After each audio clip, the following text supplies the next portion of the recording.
And she's like, okay. So her aunt is like, it's a Yowie. That's what it was. So she's like, okay, cool.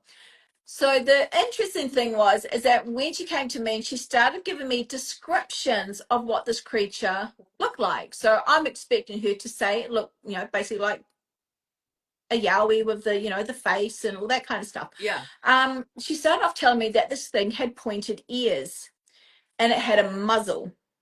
And I'm like, that doesn't sound like a Yowie to me. And so I said to her, because, so she explained it had really pointy ears, this muzzle, and she said it didn't really look like an ape, this kind of stuff. And I'm just like, huh. And I said to her, I said, do you know what a dog man is? She had no idea. So she'd never heard of a dog man, or I said it's kind of like a werewolf. She goes, oh yeah, a werewolf. I said, no, I said, we have Dogman in Australia. And I said, and specifically up in your area, because, that's what I research. And she's like, no, she goes, what is it? So I sent her through some pictures. So number one, I sent her through the variant pictures. I can't remember his name. So it shows you kind of different types of Dogman. Yeah, Cunliffe.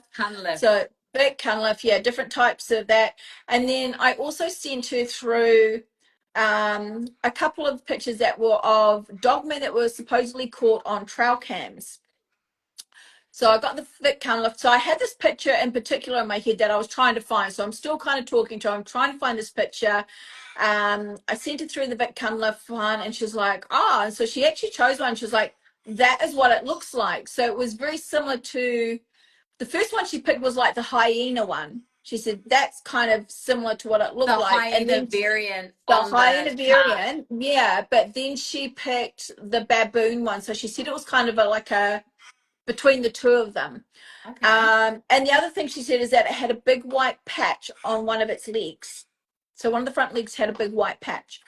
So then I eventually found this trail cam picture. I went, oh, this is the picture that I'm looking for. Have a look at this. And I sent it through to her. And she was literally, oh my God, that's it.